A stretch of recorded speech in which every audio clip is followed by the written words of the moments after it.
தமிழர்களுக்கும் இந்த மைதானத்துக்கும் மே 18, 2009 இனம் அளிக்கப்பட்டது என்று கொக்கரித்தது சிங்களவன் மட்டுமல்ல, இங்கே இருக்கக்கூடிய கருணாநிதி தான். அப்போது தமிழ்நாட்டின் ஆட்சி அதிகாரத்தில் இருந்த முதலமைச்சராக இருந்த கருணாநிதி தான் இதை செஞ்சார்.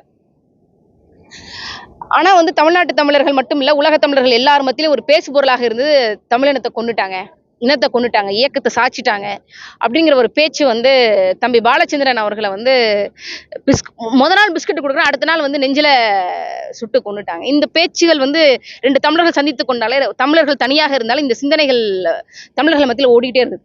அதை மறக்கடிக்கணும் அப்படிங்கிறதுக்காக அடுத்த ஆண்டு 2010ஆம் ஆண்டு அஞ்சுகம் அம்மாள் பெற்றெடுத்த வஞ்சகத்தின் ஒட்டுமொத்த உருவம் அப்போதைய தமிழ்நாட்டின் முதலமைச்சர் கருணாநிதி கோயம்புத்தூர்ல இருக்கக்கூடிய கொடிசியா திடல்ல செம்மொழி மாநாடு நடத்தினார். ஆனா எல்லாரும் சொல்லுவாங்க கர்மா இஸ் பூமரங், கர்மாங்கிற ஒன்று இருக்குது அப்படிலாம் சொல்லுவாங்க. எனக்கு அதுலலாம் நம்பிக்கை இல்லை.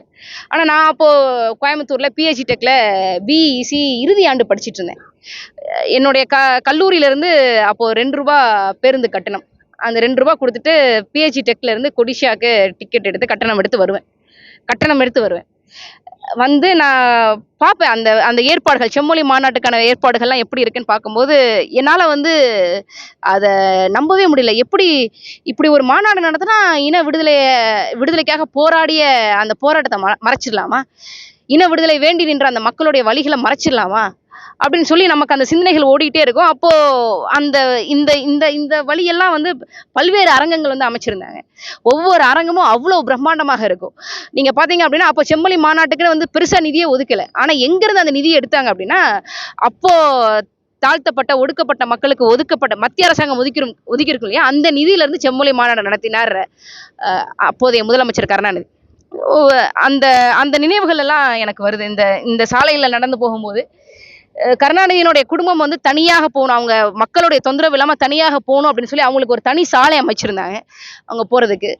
இந்த இடத்துல நம்ம மாநாடு போட்டிருக்கிற இந்த ஓரத்துல வந்து ஃபுட் கோர்ட் அமைச்சிருந்தார் கருணாநிதி. எந்த மக்கள் சாப்பிட்றதுக்கு உணவு இல்லாம உப்பில்லா கஞ்சி குடிச்ச அந்த மக்களுடைய வலி, அந்த மக்கள் விடுதலைக்காக போராடிய போராட்டத்துல வடித்த கண்ணீர், அதெல்லாம் மறைப்பதற்காக இந்த இடத்துல வந்து கருணாநிதி அவர்கள் வந்து ஒரு ஃபுட் கோர்ட் போட்டிருந்தாங்க. அதாவது கோயம்புத்தூர்ல இருக்கக்கூடிய அறுசுவை உணவகங்கள் இங்கே உணவு சாலைகள் அமைச்சிருந்தாங்க. அந்த இடத்துல நான் நினைச்சே பார்க்கல. நான் ஒரு கல்லூரி மாணவியா இருக்கும்போது வந்து அப்போ நான் கனிமொழி அவர்களை பார்ப்பேன், அண்ணன் நக்கிரன் கோபால் அவர்களை பார்ப்பேன். அப்படி நிறைய திமுகவின் அப்போது முன்னணியில இருந்த எல்லா அமைச்சர்கள் எல்லாருமே வருவாங்க. நான் செய்தித்தாள்கள்ல காலையில பார்ப்பேன், இத்தனை மணிக்கு ஃப்ளைட்ல வராங்க, இத்தனை மணிக்கு போறாங்க அப்படிங்கும்போது அவங்க ஏர்போர்ட்ல ஃப்ளைட் ஏறதுக்குள்ள நான் இங்க கொடிசியால இருந்து அப்படியே ஓட்டமும் நடைமா ஏர்போர்ட்ல போய் பார்ப்பேன். ஏன்னா அங்கதான் வந்து பத்திரிகையாளர்கள் கேள்வி கேட்பாங்க. அந்த பத்திரிகையாளர்கள் கேள்வி கேட்கும்போது கூட வந்து கனிமொழி கருணாநிதிக்கு வந்து நாம தமிழர்களுக்கு ஒரு மிகப்பெரிய ஒரு துரோகம் இழைச்சிருக்கோம், நம்மளால வந்து லட்சக்கணக்கான பேர் செத்துருக்குறாங்க, நம்ம பேச்சை நம்பி வந்து ஆயிரக்கணக்கான ஈழத்தமிழர்கள் வந்து முள்ளிவாய்க்கால் இதுக்கு போயிருக்கிறாங்க அப்படிங்கிற ஒரு குற்ற உணர்வு அவங்களுக்கு என்னைக்குமே இருந்தது. எனக்கு இந்த 3 நாட்கள் வந்து ரொம்ப ரொம்ப பிரம்மாண்டமாக நடந்தது. நான் நினைச்சு கூட பார்க்கல, இந்த இடத்துல ஒரு 15 ஆண்டுகள் கழித்து எந்த இனப்படுகொலையை, எந்த இன அழிப்பை மறைப்பதற்கு செம்மொழி மாநாடு நடந்ததோ அதே இடத்துல வந்து நம்ம இன பேரெழுச்சி நாள் நினைவு கூறுவோம் அப்படிங்கிறத இதை சாத்தியப்படுத்திய அண்ணன் செந்தமிழன் சீமான் அவர்கள் தான் என்னைக்குமே எப்பயுமே நம்ம அவரை வியந்து பார்க்குற மாதிரி இப்பயும் நம்ம வியந்து பார்க்குறோம். இது மட்டும் இல்லை, இது கொடிஷியாவோட முடியாது, இது பல்வேறு இடங்களுக்கு வந்து போகணும் அப்படின்னு நான் நம்புறேன். ரத்தம், கண்ணீர், ஆன்மா, உடல், சதை, பொருள், நாடி, நரம்பு எல்லாத்தையும் இனத்தின் விடுதலைக்காக அர்ப்பணிச்சிருக்கிறாங்க நம்முடைய மக்கள். அது வந்து வீணாயிடக்கூடாது, அதற்கு ஒரு அர்த்தம் கொடுக்கணும், அதுக்கு ஒரு பொருள் கொடுக்கணும். அதை நம்ம தான் செய்ய முடியும், தமிழ்நாட்டு தமிழர்கள் தான் செய்ய முடியும். இலங்கை தீவுல தனித்தமிழீழம் அமைவது ஈழத்தமிழர்களுக்கு ஒரு நலன்தான். ஆனா தமிழ்நாட்டு தமிழர்களுக்கு, ஏன் ஒட்டுமொத்த இந்தியாவில் இருக்கக்கூடிய 140 கோடி மக்களுக்கு அது ஒரு பேரரண், அது ஒரு பாதுகாப்பு, இது இந்தியாவுக்கான தேவை. அப்படிதான் நான் பார்க்கிறேன்.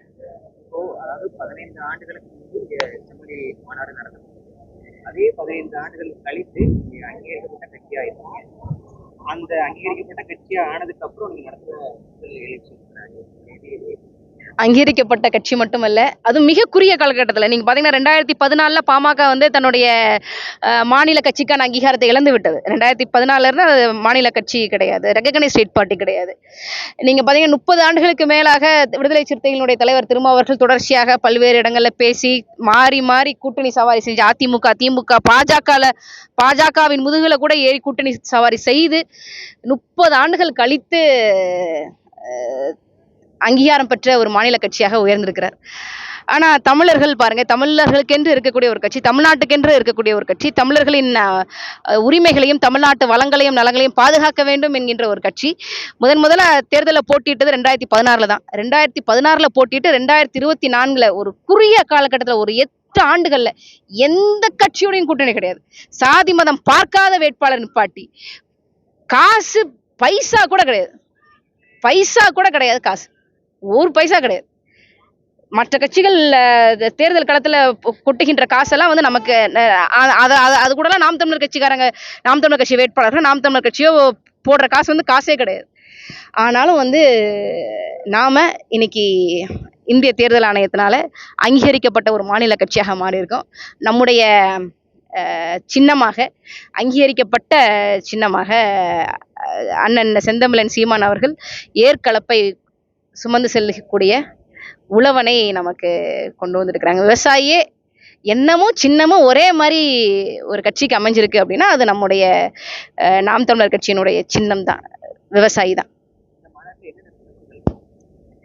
சிறப்புகள் இந்த இனத்தின் வழியை அடுத்த தலைமுறை பிள்ளைகளுக்கு நம்ம கட்டாயம் கடத்தி தான் ஆகணும். ஏன்னா உங்களுக்கு தெரியும், இஸ்ரேல் என்கின்ற நாடு நம்மள மாதிரி 1948 வந்து அவங்க விடுதலை பெற்றாங்க. ஆனால் அவங்களுடைய நாடு கிடையாது. பாலஸ்தீனத்தை வந்து எப்படி அடித்து ஒடுக்குறாங்க பாருங்களேன். அவன் சொல்கிறான், என்னுடைய மறையில் எழுதியிருக்கு, இது எனக்கு இறைவன் தந்த நாடு அப்படின்னு சொல்கிறான்.